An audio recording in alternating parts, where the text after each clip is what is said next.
কৃষি ও কৃষি প্রক্রিয়াজাত খাত নিয়ে করা সেরা প্রতিবেদনের জন্য বিভিন্ন গণমাধ্যমে ১০ জন সাংবাদিকের হাতে পুরস্কার তুলে দেন অর্থনীতি বিষয়ক সাংবাদিকদের সংগঠন ERF।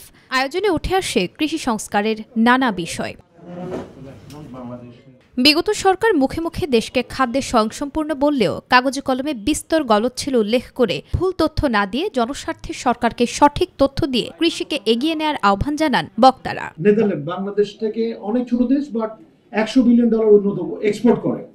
থাইল্যান্ড আমাদের মতোই একটা দেশ, $36 বিলিয়ন এক্সপোর্ট করে। আমরা কিন্তু সেই তুলনায় কিন্তু আমাদের $1 বিলিয়ন এক্সপোর্ট করতে কিন্তু আমাদের হাবুডুবু খেতে হয়। আগে যে গভর্নমেন্ট ছিল তাদের একটা বড় জিনিস ছিল, তারা তাদের উন্নয়নের গল্প পাততে যে ওনারা অনেক রকমের মিস ইনফরমেশনকে মার্কেটে ফিট করতেন।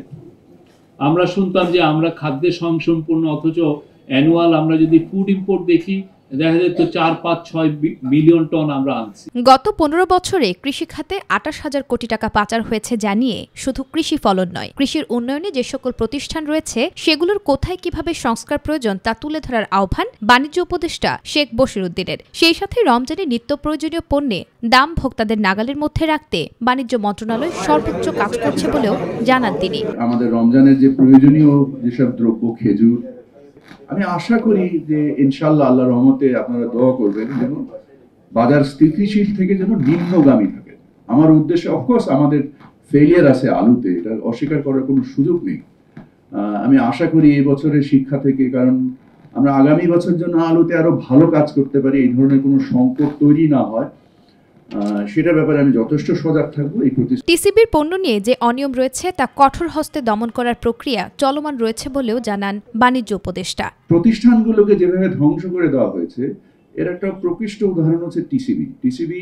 1 কোটি যে কার্ড দেওয়া হয়েছে এবং এর যে ডিলার সংখ্যক আছে, এখানে ব্যাপক অনিয়ম রয়েছে।